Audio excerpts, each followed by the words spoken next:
Twin Cities Adventures, and in today's video I'm going to show you how I built this. Basically it's like a all-purpose weather panel with clear panel sheets to put above the beehives, so it'll protect it from like rainstorms, snow, because I don't want all that water soaking on my nice beehives. The first ingredient in today's project are these two polycarbonate corrugated sheets. So you can look at the verbiage there real quick if you want to. So I bought two of these because I want to make mine 5 feet wide and 4 feet long.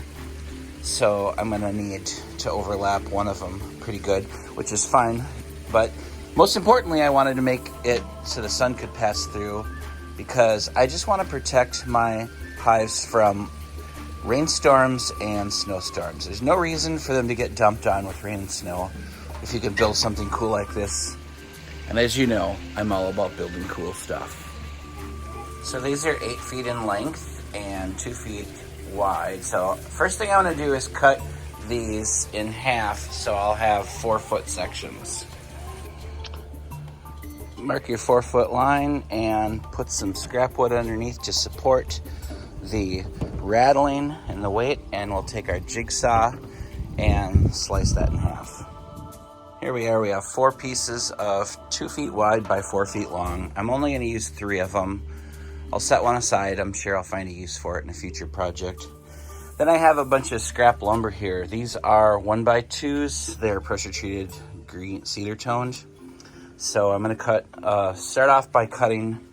You probably need a few of them. First I'm going to cut 2 4-footers, and I'm going to attach it to the sides. Okay, we're just going to pre-drill these holes through the plastic roofing and this 1x2, and then sink a flathead screw in, just like that. Here's my screw, so we'll just sink that in there. Okay, here's one side, and then we're not going to do this side because that's in the middle. We're going to do another side of another piece next.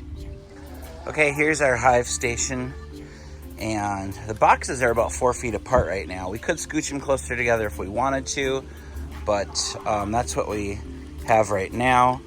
So the section that we're going to put our clear rain protection panel on is right up here, just below the pergola, and that's about 5 feet from there to there.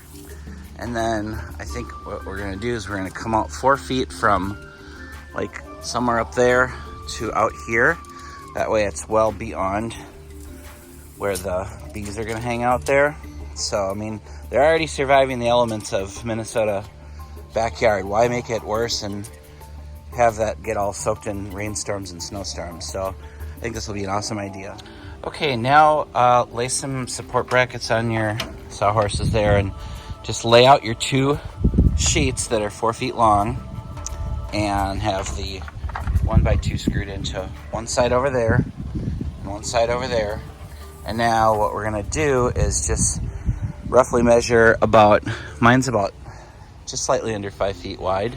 So I'm going to throw a 3rd panel right over the top of that and see what is roughly that size. So you can like inch it closer or further apart, whatever width you need. I'm overlapping 1, 2, 3 full sections on that side. And on this side I'm overlapping 1, 2, 3, 4 on this side, so that'll be nice and durable. 1, 2, 3, 4 support beams going back 4 feet, so that ties in all of the pieces together.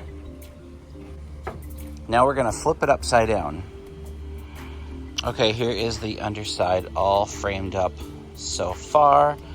So I put just 1x2s between each support beam. I bumped it in here so I could screw it in from this side. Pre-drill, countersink all the holes. So 1, 2, 3, 4, 5, 6 so far.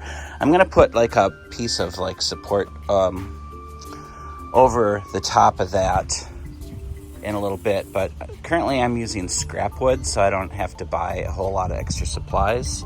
So now let's flip that over, and then we'll screw that into the support cross beams. Okay, it's flipped over, so just like before, I'm going to pre-drill and put a fathead screw in on the cross beams here and across there.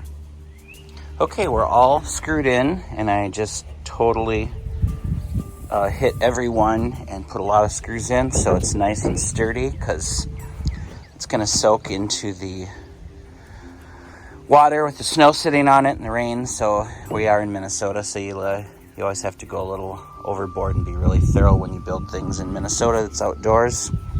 So that is looking good. That's what it looked like from the underside. So we can go ahead and mount that now, and then we'll put some extra support brackets in there after that. Okay, I'm gonna get the ladder out here, and I'm gonna lift that up and do sort of a loose dry fit and kind of like form an opinion there. And then I'm probably going to pre-drill some countersunk holes on the sides so I can screw it into the inside of these beams here underneath the pergola. Okay, here's the back side of the fence, and I just put a ledger board on top of the pergola. It was kind of open like that, but I wanted to cover it so all the water that runs off of here continues to run off here and then off here into the garden. So I just screwed that in, and then put a couple screws in here because that's right where I want it now. And then I'm gonna put a couple screws from here into there, probably like 1, 2, 3. But first, we're gonna raise the panel on the inside and mount it. So then from inside the pergola, I'll just push these edge pieces all the way up and then screw them in. I have a couple pre-drilled holes there to start. That way everything pitches away from the hives and out towards the backside. You can see how the pitch goes away there. All right, so that's just clamped up there for now. I'll put a couple more screws on the side pieces, and then we'll put a support beam across the front end of this then. All right, here's a tight seam on the back side. I don't know if you can tell the pitch, but it's pretty good going away from the pergola. All right, there she is. Support beam, I went with a 2x4 just because there was some looseness along the edge there, and this is kind of a load-bearing edge, the high point, you know, if you get snow. So 2x4, green treated, cedar toned to match everything else here. Just toenailed that in, sandwiches it up so it's just perfectly flush everywhere. And really nice slant away from the area here, away from the hives. And then look at that, not a crack between the roof that we built here and the pergola. Looking good. So there we have it. That's what it looks like on top of the pergola with all the grapevines coming through. You know, can't see much there, but anywho, here's an angle coming down from this way. You can see that nice panel.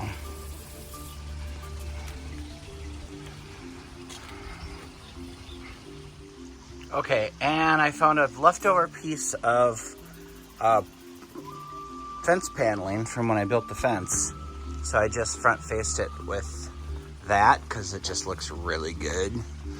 So all finished off, totally awesome, super excited about that.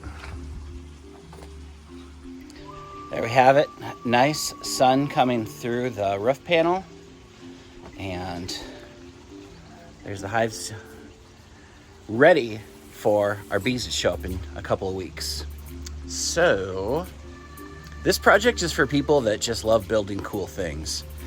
And all I had to do is buy a couple of panels of this clear see-through stuff here. Roofing panels, 25 bucks a piece, so 50 bucks.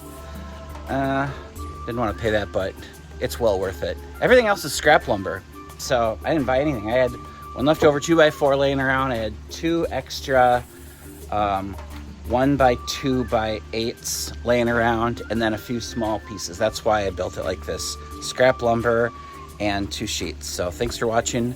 Stay tuned for the next fun video. Twin Cities Adventures out.